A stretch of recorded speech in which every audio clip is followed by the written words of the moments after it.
Hey guys, hello everyone, welcome back to our channel. Today we will dive into some Python basic concepts which we need to know in order to understand the programming language. So in today's session, we will be covering the concepts.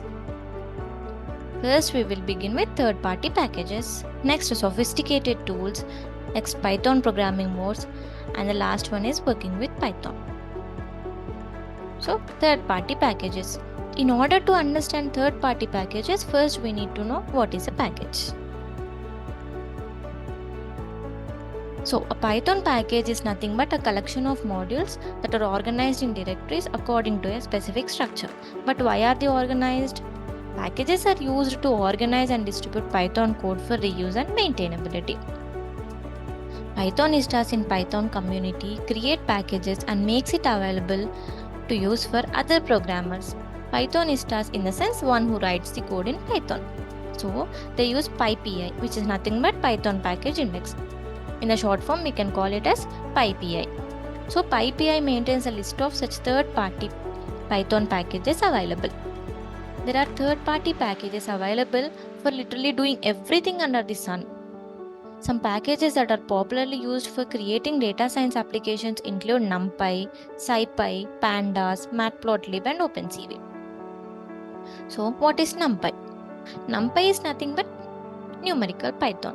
The name itself says that it performs mathematical operations. So it performs advanced mathematical operations library with support for large multi-dimensional arrays and matrices. Next, SciPy. It is scientific computing library which is used for optimization, integration, interpolation, signal processing, image processing, etc. The next one is Pandas library which used for manipulating numerical tables and time series. And the next one is Matplotlib. Matplotlib is used for 2D and 3D data visualization library. And the next one is OpenCV. OpenCV is nothing but open source computer vision library. So this OpenCV is generally used in computer vision projects. You need not worry about the packages as these concepts will be covered in the further classes practically. So you might be curious about creating a package in Python, right? So to create a package in Python, you too can register at PyPI and upload your packages there. The thing you have to do is just follow the guidelines given at a website www.pypi.org. The website link will be provided in the description box. You need not worry about that. So just follow the guidelines given in that website. So build your package and upload it to the Python package index. So there is a tool for installing packages from PyPI which is commonly known as pip. pip. So this tool gets installed when you install Python. Now let's move ahead to the second topic, more sophisticated tools. There are many tools that have come into existence to help Python programmers build their data science and artificial intelligence applications. These include Jupyter Notebook, Spider, and Google Colab.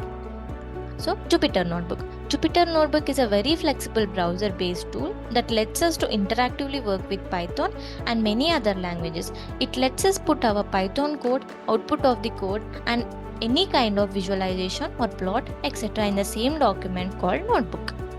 It is a great tool doing modular program development. Next, Spider. This tool provides a scientific Python development environment with sophisticated testing and debugging features. And the next one is Google Colab. This tool provides a free Jupyter Notebook environment to execute code on Google's cloud servers. So both Jupyter and Spider are part of very popular software distribution called Anaconda. So you download and install Anaconda, you get Jupyter and Spider ready-made from the Anaconda software distribution itself. So you can get the Jupyter Notebook and Spider from Anaconda. So the main difference between Jupyter Notebook and Google Colab is Jupyter Notebook is available from Anaconda, whereas Google Colab in this, the Jupyter Notebook's environment is provided in the Google Colab but in Google Cloud Server. Hope you guys understood this, and we will be moving to the next slide, and the topic is Python programming modes. So Python can be used in two modes, interactive mode and script mode. So what is interactive mode? Interactive mode is nothing but it is used for exploring Python syntax, seek help and debug short programs. And the next one is script mode. What is script mode? Script mode is nothing but it is used for writing full-fledged Python programs. So these both modes are supported by IDLE. IDLE is nothing but Python Integrated Development and Learning Environment. So I'll be explaining you the interactive mode and script mode in the IDLE itself. I'll just show how the interactive mode will be and how the script mode will be.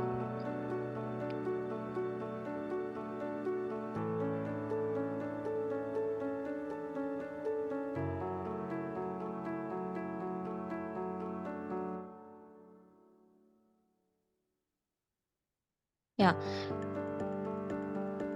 So to use IDLE in interactive mode, locate it in Windows by typing IDLE in Windows search bar and hit enter, or double click the IDLE icon.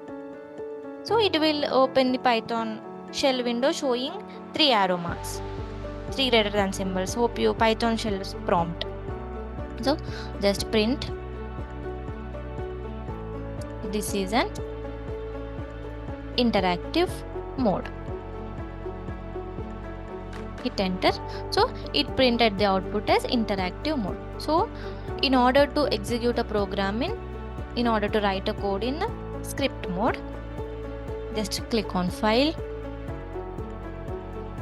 new file, and write your program. Print. This is a script mode. You save it with an extension. test3 test4.py extension must be used. Save. So run this program, run module. So here this is a script mode. Hope you guys understood this. The difference between the interactive mode and script mode is this is the interactive mode, whereas script mode we will be open the new file and save the program with .py extension, and that is known as the script mode.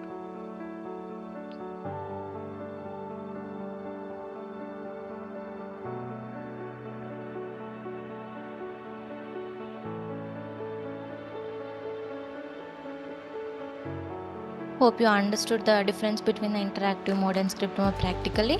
So we'll be moving on to the next slide, working with Python.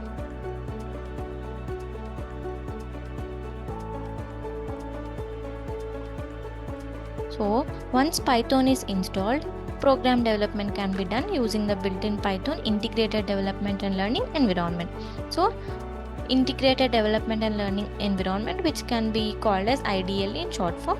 IDLE is a good development tool. It offers handy features like syntax highlighting and context sensitive. So what is syntax highlighting? So syntax highlighting is a feature that displays keywords, functions, methods and strings in different colors, making it easy to identify them.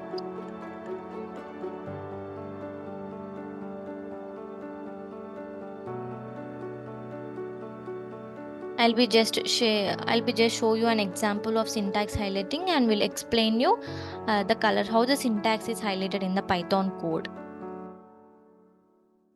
So this is the syntax highlighting example. This is just a code. Don't worry about this code and all. We will be explaining later in the further sessions. So for just explaining how the syntax highlighting feature works in Python code, I'll be just explaining. It represents the colors. Like here, if you see, it is a red color, greet is a function, and here name and greeting, print is with different function, the string is with a different color. So keywords like def, return and print, they are typically displayed in one color. So remember this, these colors may vary depending on the specific theme or settings of the code editor or IDE being used. See, strings such as hello are displayed in the green color, and the function def, this is a keyword, right? This is represented in the red color.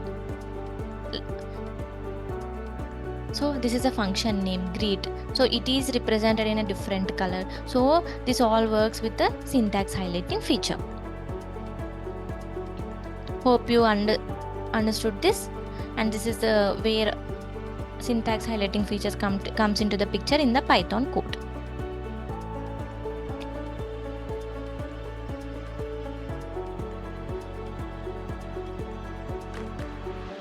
So we'll learn about context sensitive. So what is context sensitive? So context sensitive can be obtained by pressing control space wherever you need help as you type the program. So this is immensely useful since it is almost impossible to remember names of all functions and methods and their parameters. So it is not possible for us to remember each and every function name and their parameters. So this feature comes into picture, context sensitive. I'll be explaining an example.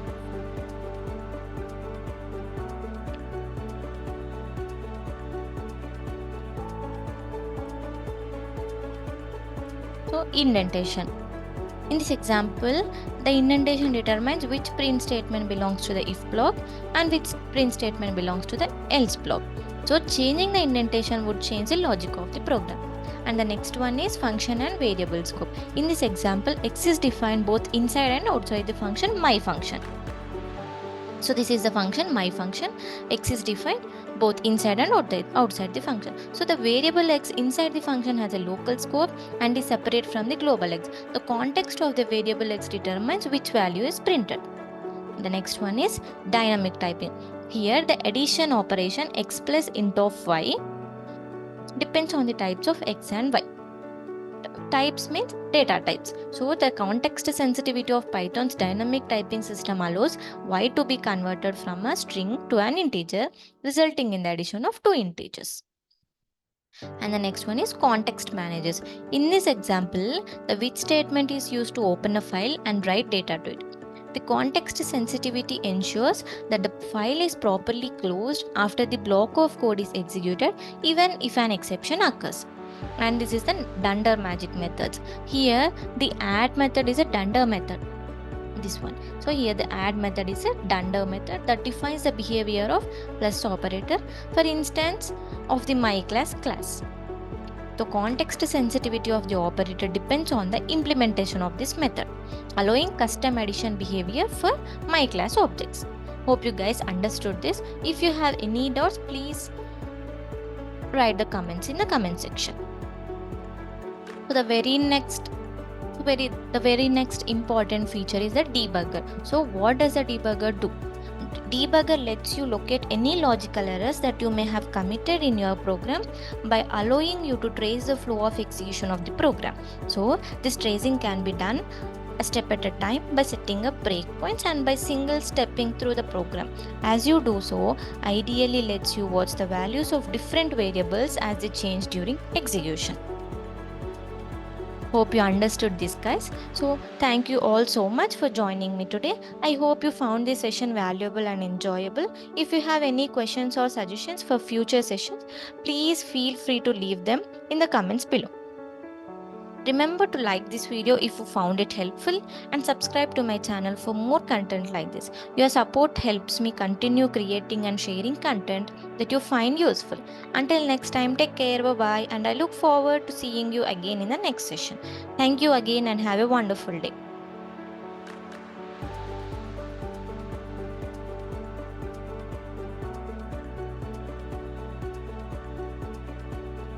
Thank you everyone. Bye guys.